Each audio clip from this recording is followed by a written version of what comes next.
Hello, BattleTech fans. This is Travis, and you're watching Renegade HPG. We have a fun episode for you today. We have a watch party of Daniel Bruins MechWarrior videos. I'm combining the new generation of animation with Daniel with the original generation of animation. We have Kurt Weldon, producer of the original BattleTech animated series, and Bob Skir, writer for the same, who I've had the pleasure of connecting previously on this channel, talking about the remastering project of the BattleTech cartoon, talking with Kurt about what went on behind the scenes and how the sausage was made, and talking with Bob, about the story and the development and kind of the passion behind that. And both of whom were wonderful guests. I had a ton of fun, and I had the idea of, hey, what if we bring them together with Dan and just sit back? These are guys that are veterans of the industry and know BattleTech. And so it was a great opportunity to kind of get people who really understand animation, who have been in it, in the thick of it, not only in kind of creating it, but in the actual production and distribution of it,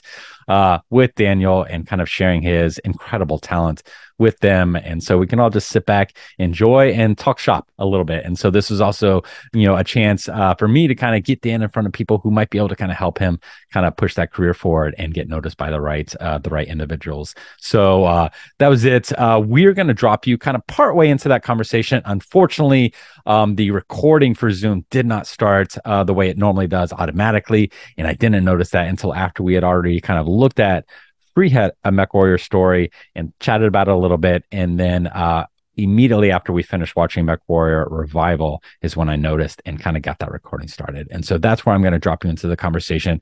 I'm going to start out this, and I'm going to share the MechWarrior Revival trailer. We talked a little bit before about how this was a project that Dan was doing with the Outreach HPG guys for MechWarrior. And they were going to do kind of this animated series, and this was going to be the trailer for that. But near the end of when this trailer, kind of Topps responded to their request to kickstart for this project, and Topps is like, we're not okay with that. When money is involved, and so that series never got produced.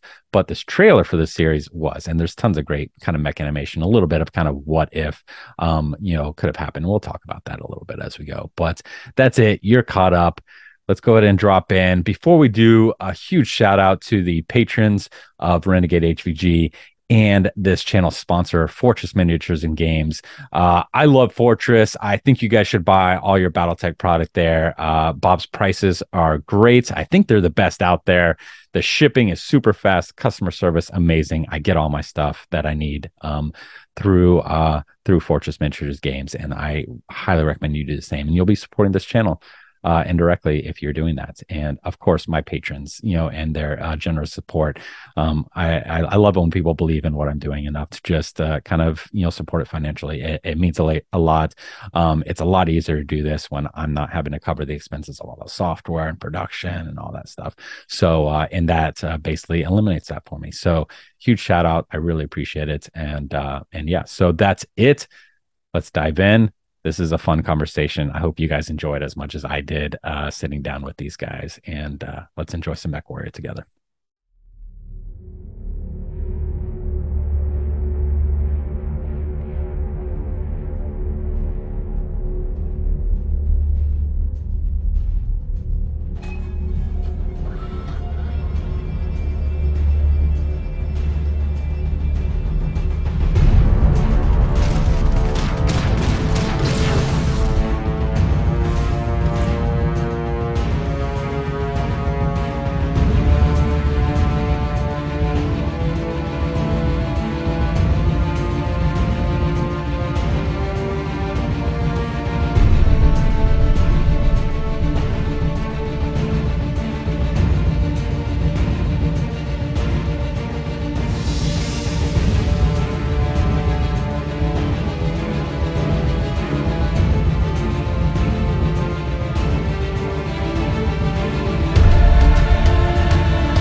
Oh, now it's recording. Oh, None of this was recording. Now we're doing it. Are we starting over? Let's continue naturally from here. Yeah. And wow, that trailer just ended. What do you guys think? That was very cool. Indeed. Now, where does that fall in terms of production order with the first one we looked at? Is that something you did before or after? Yeah, this is the very first big BattleTech MechWarrior project I've ever like actually worked on. Mm-hmm. Originally, this was supposed to be like a trailer for a longer and ongoing series, but like we got about 90% done with it. Like I was working on it, and I was like working with the No Guts No Galaxy podcast guys, and eventually we heard from I'm gonna reuse the line, the eldritch miasma that is the BattleTech legal situation at the time.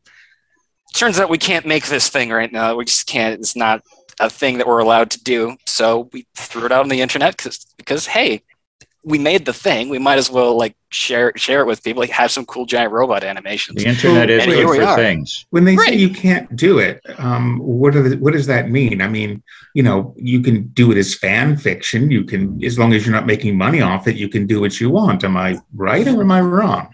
He's learned that. You have to check with Eldritch Miasma, Senior, in the legal department. Yeah, I think at that point it was, yes, you should be able to do it for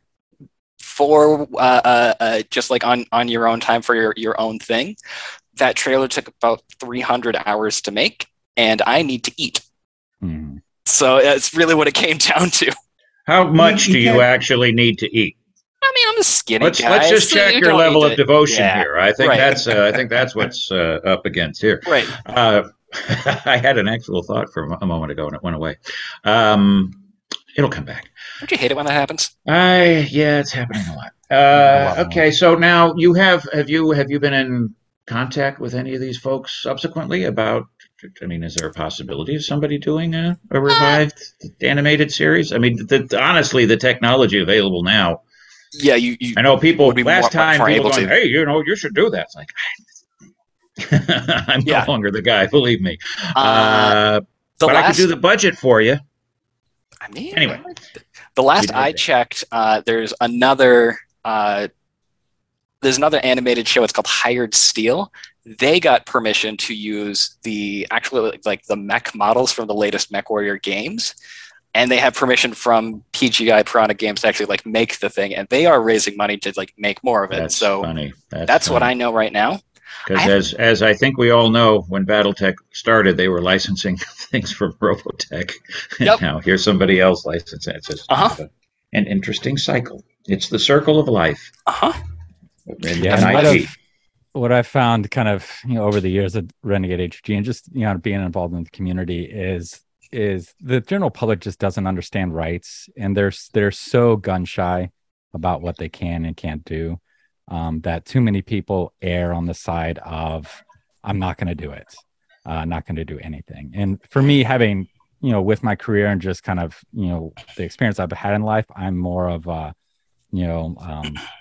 drive forward, deal with the obstacles as they come, and I've also dealt with a lot more real world stuff in terms of starting and managing nonprofits, and so there's a little bit more clue in there about what can and can't be done and how things actually work. If you do step over the line, I think people are like, well, if I do the wrong thing, a team of $1,000 lawyers are going to descend on me and take everything I have.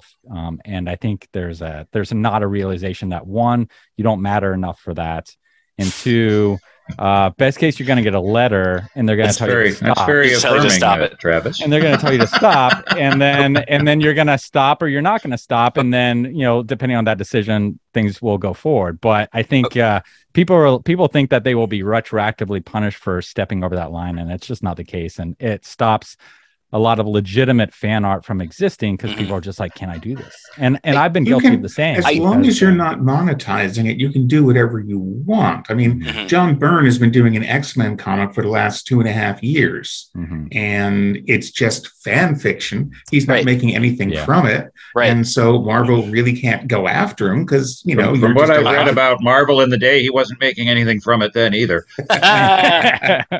This is now I should be hearing from somebody's attorney over that one, but okay. Okay. I am not speaking from any direct knowledge of these things. That was just a glib comment that I made as the caffeine wore off. Also, I think that if you create something that is based on something that's trademarked, if you do it like as a one-off, you can do that. Right. And if you make enough differences where it's not exactly the same thing, then there's a little leeway that you can have, before they can kind of come down on you hard. Exactly. So, and that's sort of the next project largely came into that of, I'm just going to tell one self-contained story. Here it is. If this is the last one, great. We still have the thing. We're not leading into anything else. There it is. It's done. And so you just have like little bite-sized like story pieces, which is, Travis, I hear you. I understand. I still have that formative memory of being 90% done and reading the email from the Topps lawyers saying you can't do this. Great. And also, this was an interesting period. I spent a year back in the peak World Championship, World Series of Poker days, where I just played poker for a year. And while there was a lot of contention between my parents of whether poker was gambling or a skill. I can tell you one thing, that I learned a lot about reading people and bluffs and taking chances in that year. And it has paid off significantly in my career, and just like being a nonprofit and calling people's bluffs, and knowing kind of when to kind of push and when to not, certainly as a nonprofit dealing with banks and loans. I know what you can do before a bank is going to get mad at you and crack down and be like, is like, how much can I push this, in terms of, can I be late on this payment? Cash flow is tight, whereas everyone else is like, oh my God, if you're 2 days late, the world is going to end. I'm like, that's not how people work, and so even if the rules are there, whatnot, that's, and a lot of times, and especially with BattleTech, is like the people who are like the intermediaries there, they love BattleTech too. They're fans. And so you have to get through them to the people that don't care, where BattleTech is just a line on a, balance sheets for them to even be like, let's crack down. Curious what you were doing that Topps said you couldn't do it. I'm just curiosity. That was back basically saying, hey, he was counterfeiting money. Well, I think they wanted to do like a Kickstarter campaign to say, hey, we want to make this thing. And they said, nah. Yeah. Okay, well, Kickstarter might be a problem. Right. Yeah. Although there are people who do these sort of, Star Trek knockoff shows that they do Kickstarters for. And they're actually it's actually, I don't know if they're called Star Trek or not. I think that some of them sort of like changed enough things where they could get away with it. Yeah. And so. Talking about the Orville? I don't know how Orville is on the air. It's a parody of Star Trek. It's not a parody. It's Star Trek done right, which is something that we haven't really seen much of in the last 30 years. So, God bless Seth MacFarlane.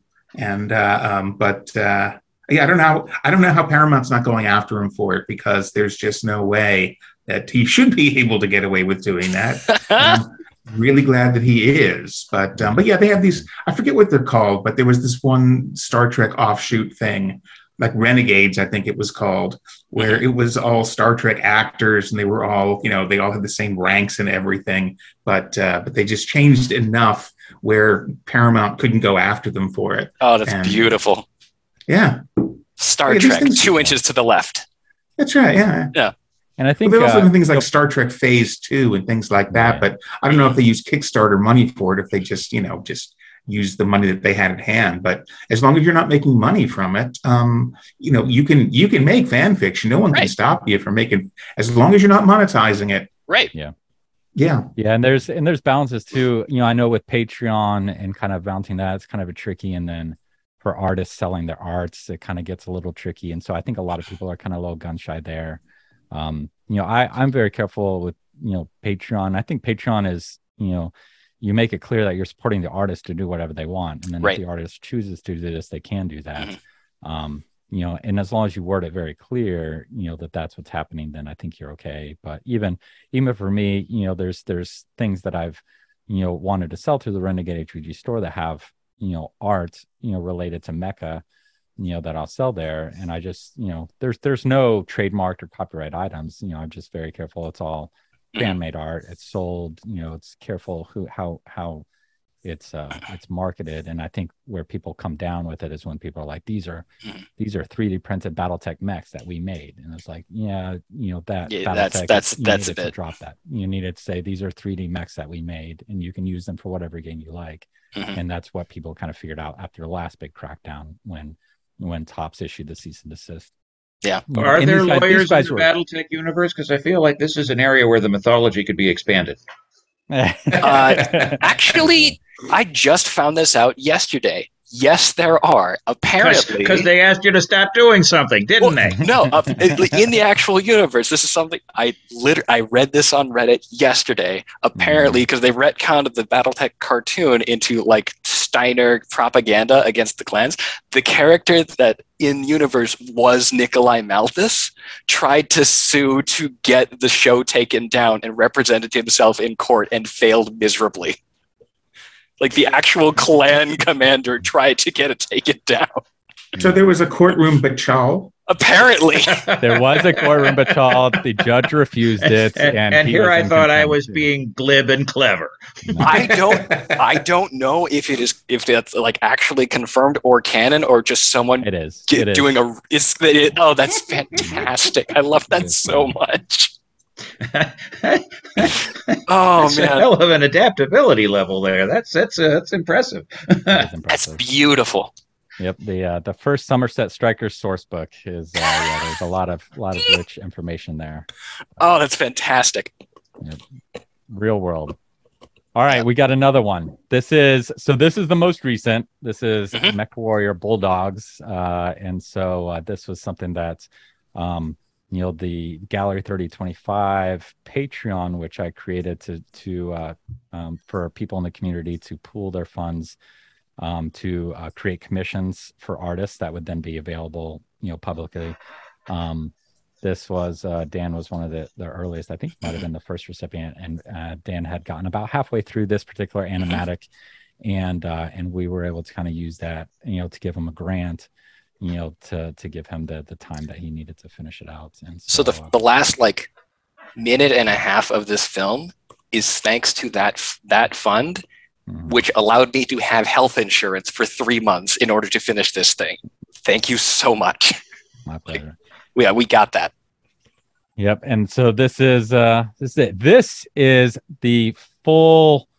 This is the Voltron of Daniel's skills, where we have storytelling, animation, and composition. So the music is his as well. The music is amazing. Yeah.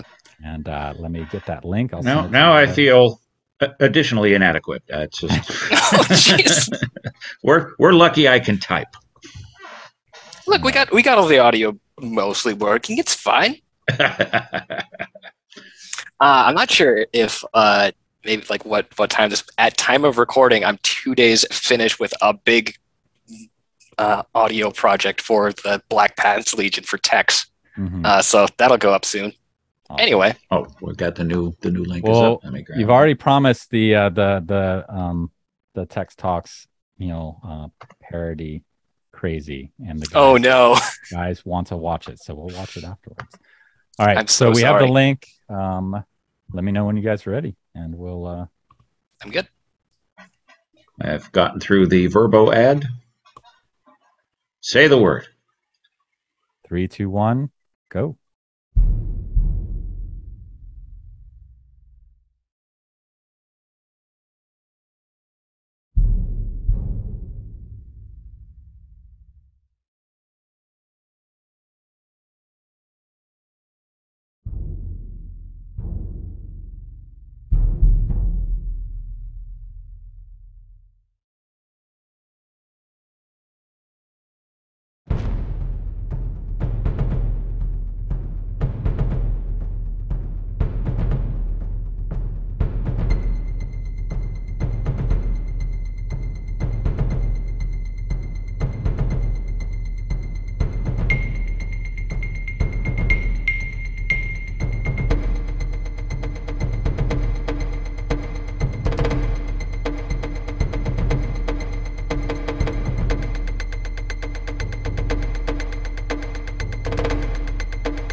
jeez.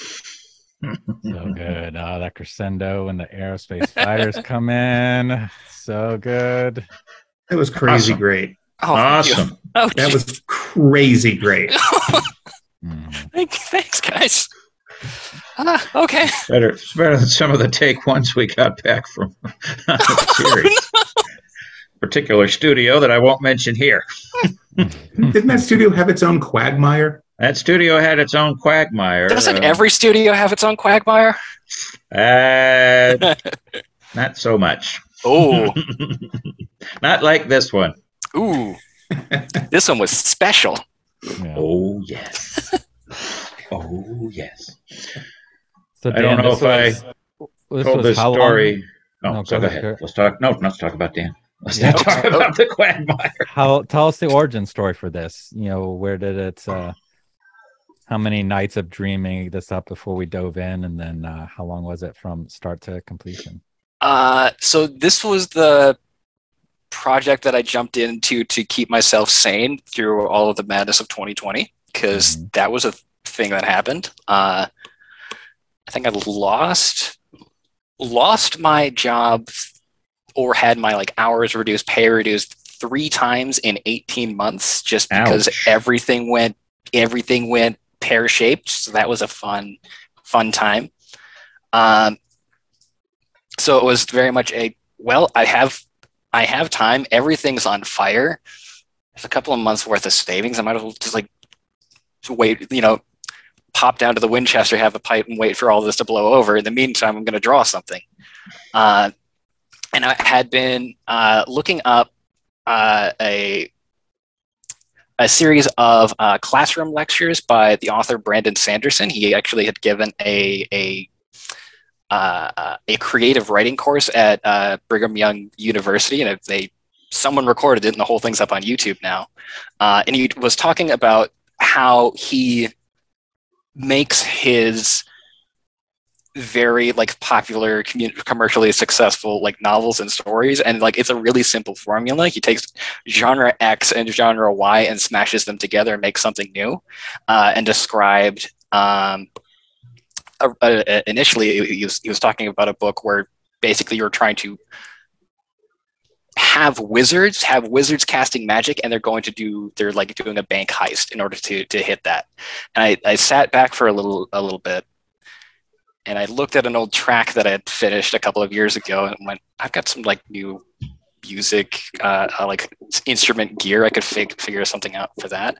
What if we do a BattleTech heist movie? And the heist is you have to knock out this anti-aircraft encampment. You have to get past the guards, get past the security, and see incredibly competent and kind of cracked people accomplish some crazy goal and have to come up with a plan and improvise on the fly and encounter dangers and overcome them and get things coming in out of left field. And is it going to work? Is it not going to work? We'll see. And at the end of the day, you roll the dice and see what happens. And that's what we came out with. So that's what I wanted to go for. I loaded up the music track on a pair of headphones, and I just walked around the neighborhood for about 3 hours. And by the time I came back and was able to sit down again, it was I know what this entire film is going to look like now. I just have to make it. So it's just a lot of drawing. Yeah. So all the music was something that you had put together earlier, and this was. Yeah, it was put together in a more pared down kind of didn't sound great version. I had, right before all of the excrement met oscillation, I had been able to invest in. That's a lot of big words, dude. When the shit hit the fan, yeah. Oh, I know. I'm that was a compliment. Oh, thank you. Had been able to invest in a nice computer that could handle giant sound files, because apparently writing music takes a whole lot of RAM in a computer, which I didn't have at the time. I do now. So we have that going. I took that track, took the MIDI files of it, threw some giant blaring trombones and French horns, gave it that nice wood block tick tick tick tick tick sound to everything. Bigger drums, bigger strings. Let's go! And we just ended up with what we see here. just loaded that up and it just started drawing. Well, the music is great. I mean, Well, it's thank really, you. really great. And I think it's a wonderful idea to have a piece of music and use that as sort of like how to get your storytelling rhythms down. I think that's very inspired. That's a great approach. It feels weird to try to do it any other way, and I probably should try, but this feels so much like it's almost like the old like Looney Tunes style of like, this is how we're gonna make and compose something, but I want to do that for like dramatic stories and action scenes, very much in the style of Genndy Tartakovsky and all of his just magnificence and everything that dude touches. Yeah. Samurai Jack, Star Wars Clone Wars, Primal is the thing that he's doing now. Is just, the dude can tell a story with an hour with no words, and it's beautiful and really viscerally satisfying and very violent. It's wonderful. Dan, did you do that? Primal showing? Where is Primal showing? I think it might be on Hulu or Netflix. I don't know. That might be something to look up. Hulu seems to have a lot of, not to plug Hulu, but seems to have a lot of the Cartoon Network stuff. Yeah. I don't know if that's one of them. I think it's on HBO Max, too. Yeah. Caveman befriends a dinosaur, and they go on adventures together, and it is, that series earned its rating. That's anyway. Primal, you said? I haven't Primal. Heard of this. Yeah. Primal. Awesome. Yeah, so Genndy Tartakovsky is the guy that made Samurai Jack and like the old Star Wars Clone Wars. They gave him a show and it said, be as brutal as you want to be, essentially, and he took that and he ran with it. Oh boy. I was really looking forward to his take on Popeye, which of course got torpedoed. So that would have been great. Yeah. It was a real thing.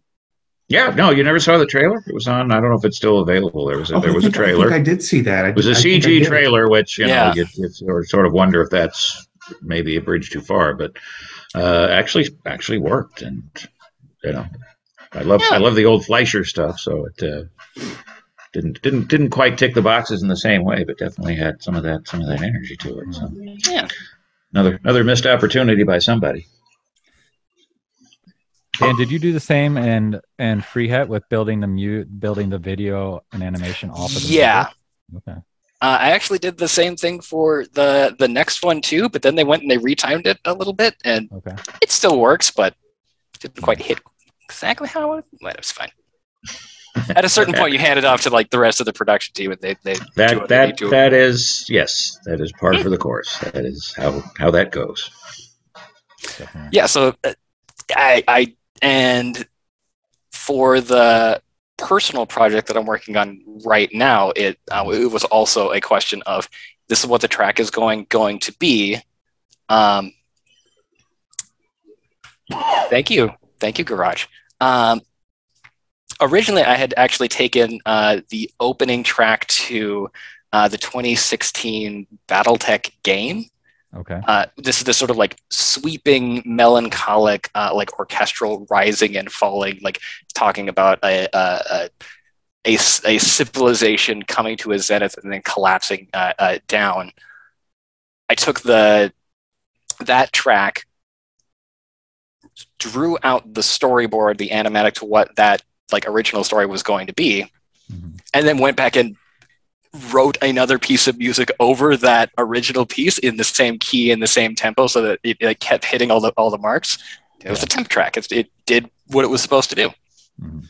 It works really well, at least for like myself. It's probably not super efficient, but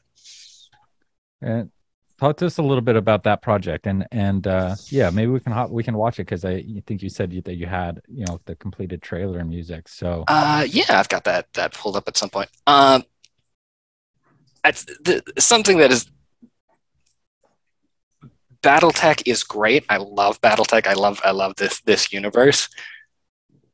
Every artist has that thing that they've always wanted to do, the thing they've always wanted to make, the thing that I've wanted to make and have filled so many sketchbooks of or with since like 2015, is a heartwarming and harrowing epic fantasy adventure where, you know, like heroes and villains and old magics in a world of wonder and mystery and unanswered questions. And everyone is a robot. Everything is a robot. All the trees are robots, all the animals are robots, and they don't even know. It's just, that's what it is, right?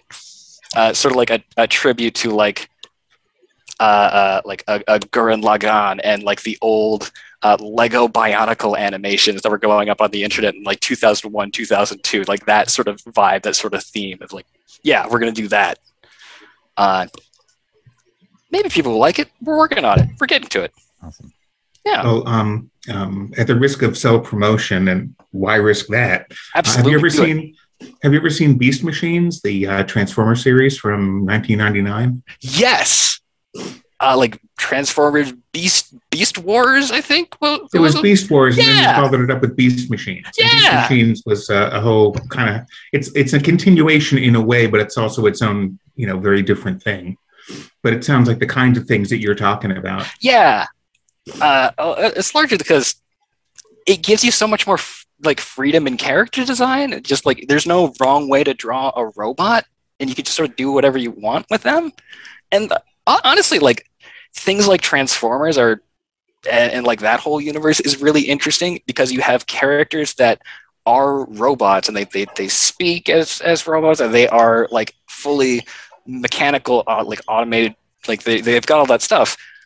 But they don't fall into the all robots are Frankenstein and they must rise up and destroy. They're just people, and they just have metal instead of skin, and it's not really like that's not the point of the series. The point is something else. The point is loyalty to your friends and courage and honor, and like that's so you can still tell an interesting story without hitting that old beat.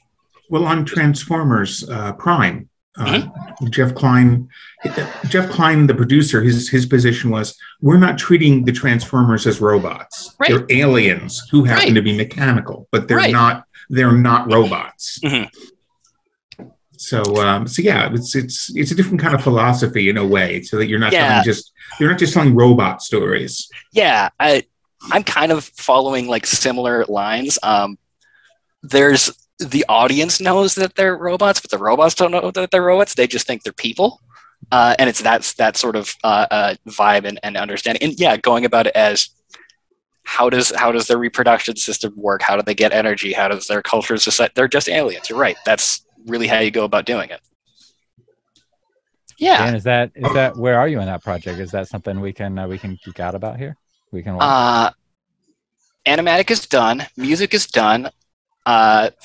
The first two shots were done in Flash.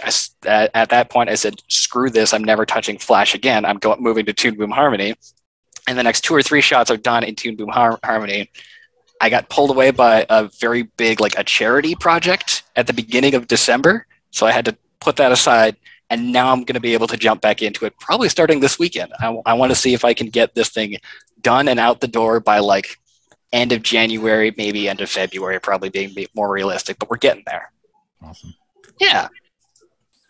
And updates to aggressively can promote Daniel's Patreon is sirdubdub on Patreon, patreon.com/sirdubdub. And he's been sharing updates on that. So the music, that animatic, I believe, is there as well. There's even a little post-credit scene for MechWarrior Bulldogs. Oh yeah, maybe we should pull up. That's kind of fun little scene. I could pull it. It's been up for a while. Should I pull that one up? Do you want to share it? Sure. I mean, it's been a Patreon exclusive for a while, but we can do it. We can premiere the MechWarrior Bulldogs post-credit scene. But yeah, and then maybe if you have anything for Scrap Infancy. Sure. This one does not have music. It's sort of like almost like an animated comic sort of thing. So I will post that up here. Awesome. See if that worked. Sometimes videos are weird and like, where can you share something? Where can you not? It's working. Sweet. I've got it. Bob, you ready? Count us in. Not yet. All right, we good? Waiting on Bob. Waiting on Bob. Yes. All right. 3, 2, 1, go.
Very nice.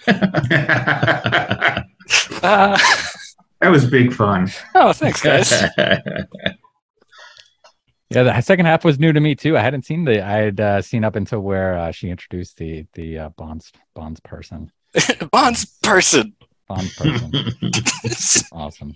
Nicely done. All right. Stuff like that would have been available to you as a Patreon had you been a patron last year. So everybody hop on. You can see Scrap Entropy is the new project that Dan's working on there. We're getting there. I want to make sure if we're doing something completely new, I want to do it right. So we're gonna get there. Awesome. Yeah. Kurt, what do you kind of get as a producer? What's the process for kind of pitching things and getting things to the right people that can fund? I wish I knew, because I would have done that already. That's the thing. I do know some of the. It's tough because some of the studios. well, for instance, Nickelodeon was just soliciting pitches for their shorts program. And I don't know that everybody does this, but, I mean, they had, I don't know, thousands of pitches. I don't know how many they picked. A friend of mine happened to get something they pitched selected, so she's been picking my brain. So, I mean, there's that kind of a thing, but it also comes down to, I think, what the studios are looking for as well. It does feel like, generally speaking, if you can get something up on YouTube that's polished enough, and I know that's, a lot easier to say than to do. Right.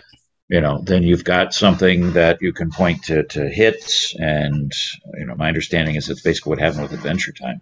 I think that happened with Infinity Train too. There's a few things that have gone that route. And because the biggest thing you've always got to deal with is, and, this is, I'll cop to this maybe being unfair generalization, but a lot of creative execs can't visualize things.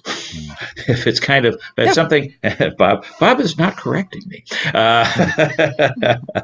And so if there is something that's laid out and exists, no matter how many gaps need to be filled in, right, that's not theoretical, then you've got a much stronger thing to present. My rules of thumb for just getting across anything is basically, the pitch should be, who is it? What are they going to do? Why do we care? Why do we care? It can be any number of things. Right. It doesn't have to be a heartwarming lesson. It can just be damn funny, whatever it might be. Right. Or really cool. So, if those things are sort of laid out as well in whatever form you can do it, whether it's a trailer or post-credit scenes, because I can see that world expanding. Oh yeah. Then there's something there's something there. You've thought it through. It's not just a sketch on a napkin that you think would be cool. Yeah. So that's the other thing. I mean, but again, it also comes down to what are they looking for? Are they looking for an adventure show? Are they looking for comedy? Are they looking for whatever? Yeah. So put in the effort. Make something polished. Well, ultimately, have something that people can care about, and get ultimately. And this is a lesson I learned doing stand up. You got to believe in what you're doing, because you may be the only one enjoying it. So at least on that level, that substance should be there. If you're starting off to sell a show, maybe you will, maybe you won't. But ultimately too, it just has to be something that you want to do. Right. Like a wise man told me a couple of years back. Everything could fall apart around you, but at least you made that thing and you did it, and no one can take that away from you. So that's a big thing. Yeah. That's about Can't. At the end of the day, if you have nothing else, you did the work and you have the work. Everything else is out of your hands. That was my policy on my X-Men script.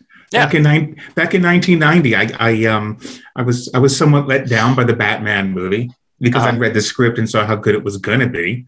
Then I watched, the Ninja Turtles movie, which made $50 million its opening weekend, which back then was kind of astonishing. And I figured, okay, someone's going to find the X-Men and really fuck it up. So I figured I'm going to write an X-Men script, so I'll know that on paper, at least, it was done right.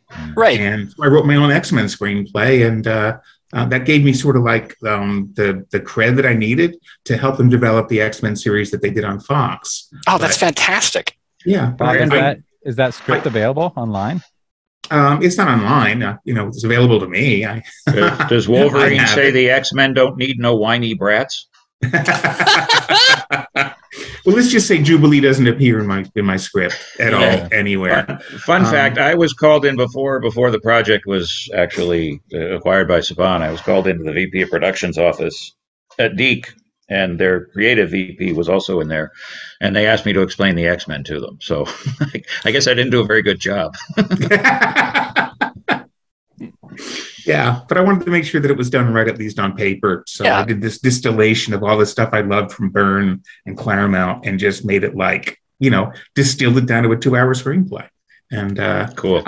I think it's worlds better than most of the movies that they made, but that's just my humble opinion. But I mean, but if you love something enough, you just put the effort in it and know that it was at least done there. Right. So the stuff that you're doing is fantastic, and you know that it exists. You made it exist. Yeah. So, yeah.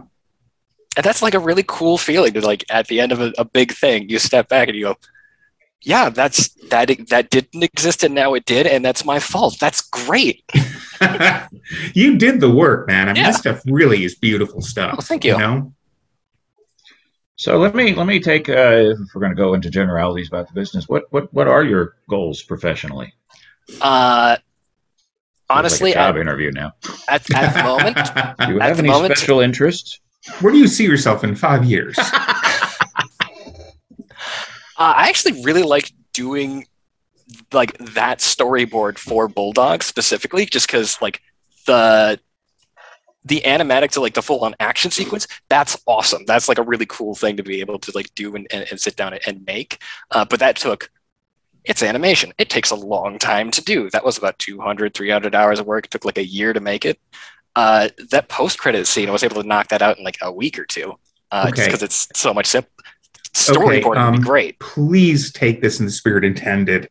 I really liked the post-credit scene far more than the action sequences. Oh, cool! Because I love all the character beats, and I love the character stories are what drives all of this. Exactly. And so I was having more fun watching the interplay between them than the choreography, which was wonderful. I mean, the whole battle scenes were incredible. Right. It's an explosion to get people to pay attention, and then you actually hit it with the story. But that moment where she's in the cockpit and she starts grinding against the wall to scrape the guy. I love stuff like that. Yeah.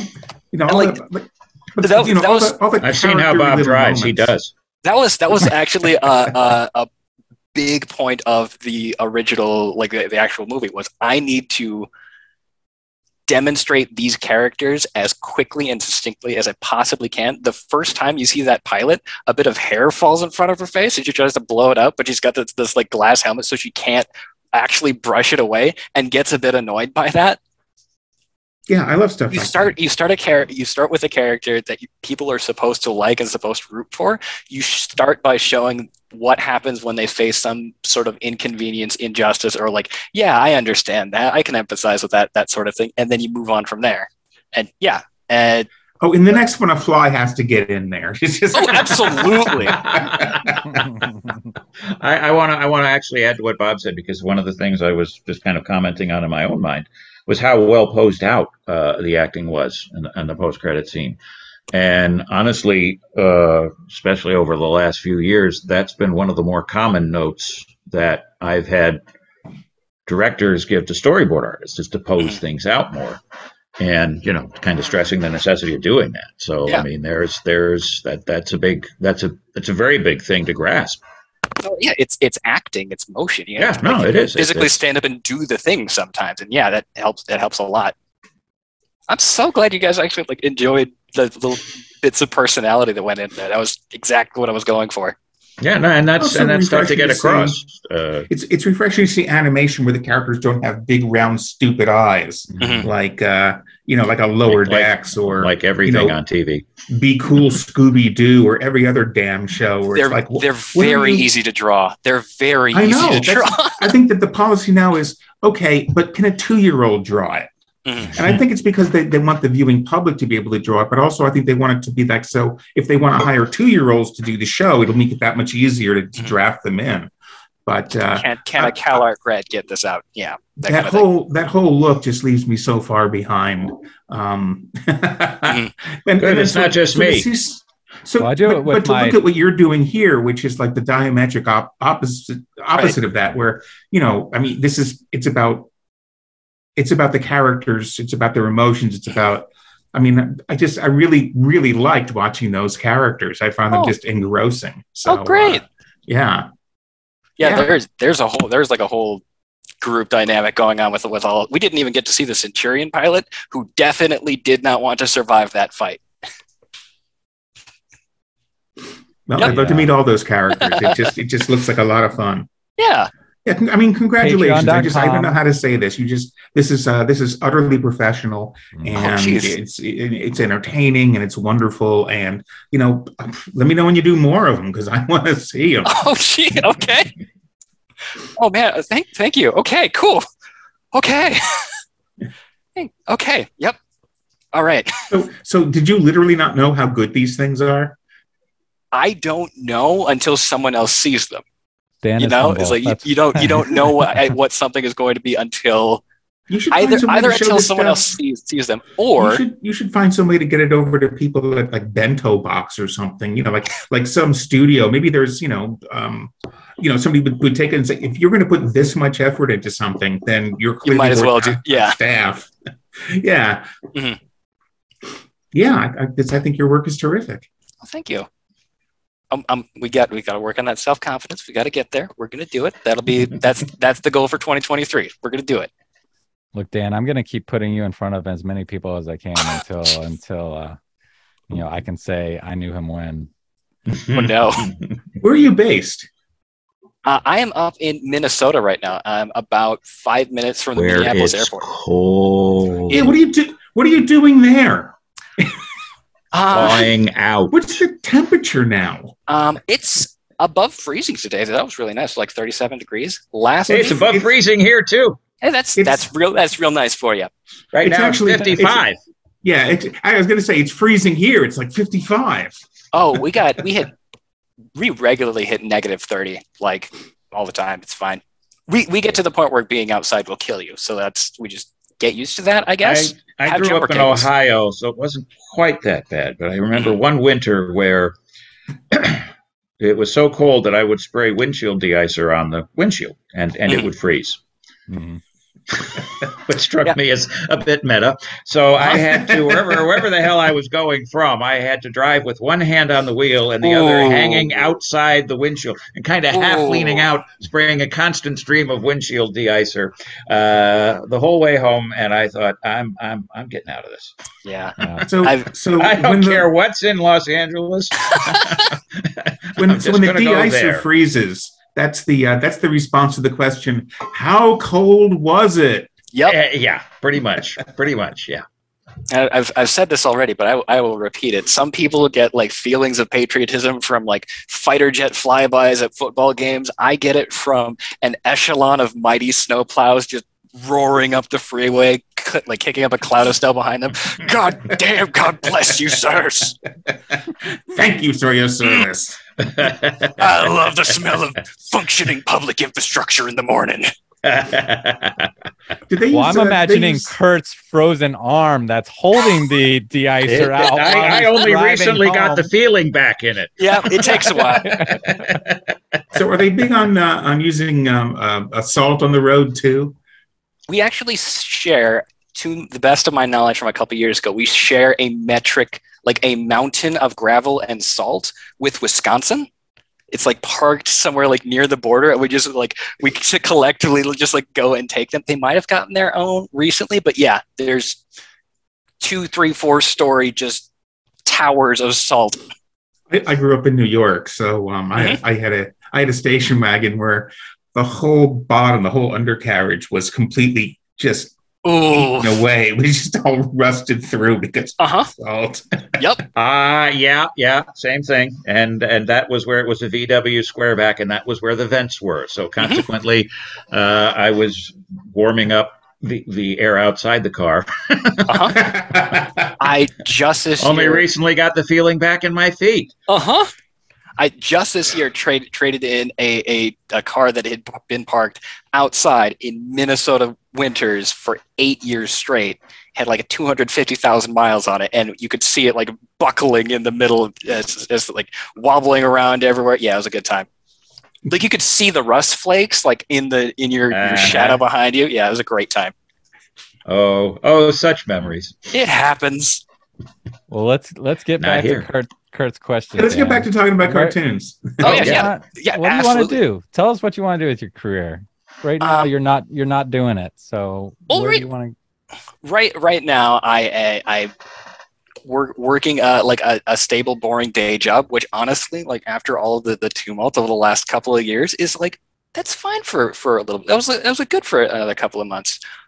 I've taken it on as a personal philosophy over the last couple of years of work on the things that you want to work on. If an opportunity arises, don't say no and see what happens. So it hasn't failed me so far. Have you looked into maybe virtual working is still very much alive and well, even as the studios are trying to get people to go back. Yeah. Have you looked into, going out for some possible storyboard jobs, anything like that? Do you feel like you might have a portfolio that you could present for such a thing? I would need to brush up a little bit more on. I actually talked to another friend that Travis recommended to me. I still have a couple of like draftsmanship things that I need to work on and have been working on over the last couple of years. I need to have put together a portfolio that demonstrates those drawing skills, but I'm feeling close to the point where I'm able to do that. So. Did you get on it? It's important, but it's not always the most important thing, because ultimately, and if you'll bear with me for a few minutes, ultimately, and this is a conversation I've had just across the years, what you need to get across in basically all phases is information. The storyboard is the blueprint, so it has to be clear what the animators are supposed to do with the material. Some shows are more forgiving than others. They tend to be zany. Action shows, obviously, you need to have clarity of action. And just to take it to an extreme example, on X-Men, where the scripts were sometimes interesting, Larry Houston, who was the producer-director, would honestly stay up till 3 a.m. drawing, things that he thought should have been in the scripts that weren't. Which is not to say they were bad scripts. They were fine scripts. It's just there were, some gaps to fill. Yeah. And also just some opportunities to riff on that he wanted to run with. Yeah. And it was amazing that he would do stick figures. But in those stick figures was all the information that the animators needed. Yeah. Cast of, expression, posing, and it was fairly, if this isn't too paradoxical, crude but polished. But again, the information was there. And and then this may be something you're already aware of. Every board artist I ever worked with who did anything with action adventure had on their shelf a copy of How to Draw Comics the Marvel Way. So I don't know if you have that already. I don't know how. I don't believe I actually do. I've got like the Richard Preston Animator's Bible and a whole bunch of other stuff on top of that. How to Draw Comics the Marvel Way. Well, a lot of those guys, too, had come from Marvel, too. Larry Houston being a case in point. Rick Hoberg is another one who did a lot of boards on X-Men. Every time I tried to get him to do a board, he was too busy. Stuff like that. So, I mean, again, it's not necessarily draftsmanship per se, although that can't hurt. It really is, what is your sense of cinema and composition? Yeah. And I'm going to go out on a limb here and say, I think you got a pretty good one. Well, thank you. Okay. Cool. It's interesting. Yeah. Did he like make edits to the script as he's drawing these boards out till late at night as well? He would, and I don't know how much of this he wants me to air publicly. He would go through the recording scripts and pull out lines of dialogue from other shows, and sometimes pull out, just like blown takes from other shows to drop into the thing. And honestly, in some cases, it felt like he was pulling, half the story out of his back pocket, to put it politely. So, I mean, there's definitely the things fully fleshed out on that show in a way that I don't think they usually do. And that was purely because of the way it was totally a labor of love for him too. So I say that because that sounds eerily similar to how that Bulldogs scene actually got, that post-credit scene actually got made. How about that? Yeah. I was like, I had like a rough script worked out. It was going to end in one particular direction that was like kind of like saccharine and trite. I was like, oh, it's fine, it's whatever. And I am writing the little comic book word bubbles as I'm drawing the characters out, and they're like posing and expressing themselves. And about halfway through, like you've talked to writers, and writers will occasionally say this character like grabbed the script and just like ran with it and like went out the window. Like Amaya, the girl who's trying to like get an elemental bonds person, said, actually, I've got a lot of trauma here from that whole Turtle Bay incident. Let's just touch on that, and we'll just work our way into there. Yeah. The way you handle those captions actually was really very effective too. Yeah, I mean, that was nice. I mean, there was pacing to that, which is pretty impressive, and I could hear the characters. Yes.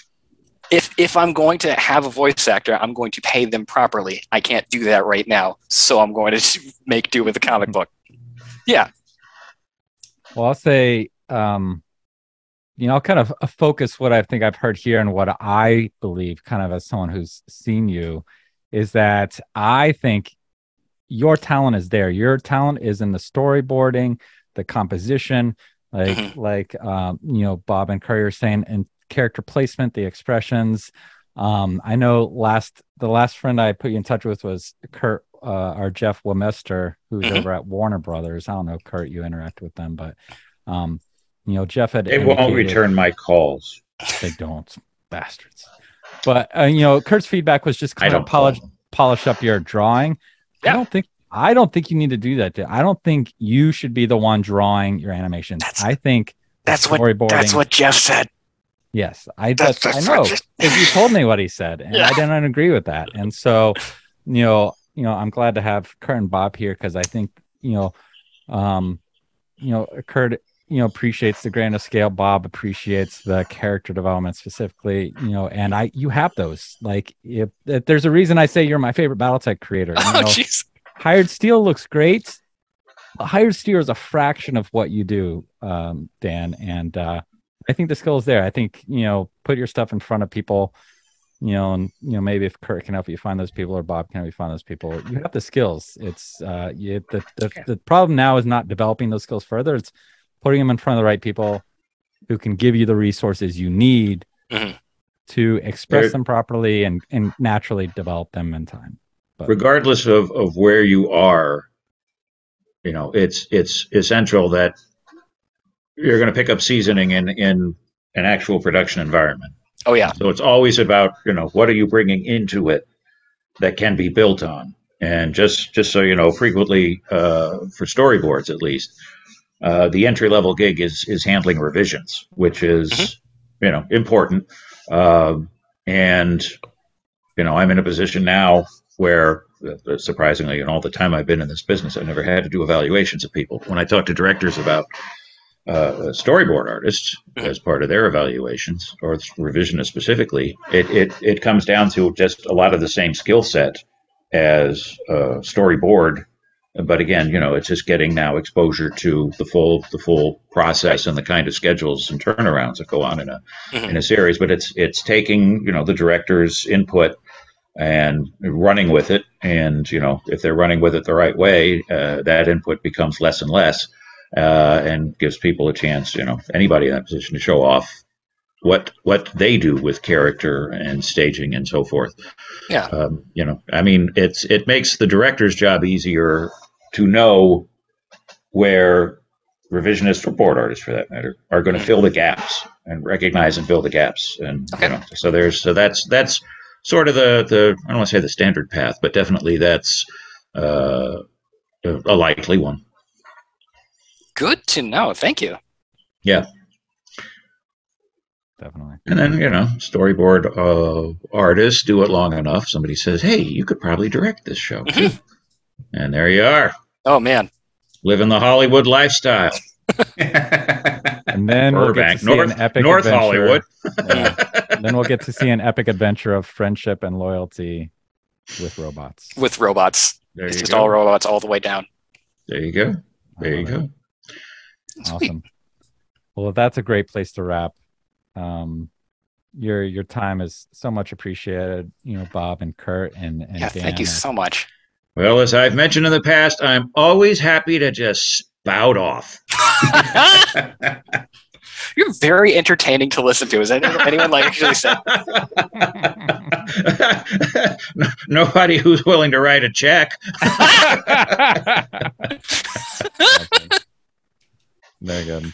Well, thank you, gentlemen. I appreciate it. We'll be in touch some more. Well, thanks for inviting us to watch these. Yeah, Dan, congratulations. I mean, this stuff is quite masterful, and I'm deeply impressed. And I just think you've just done an amazing job here. So congratulations. Keep working. And since Bob's a good writer, I have nothing to add. Excellent. Great. No notes. No notes. Exactly. Yeah. And for those watching, if you want to help Dan in his journey, patreon.com/sirdubdub. I'll put the link in the description.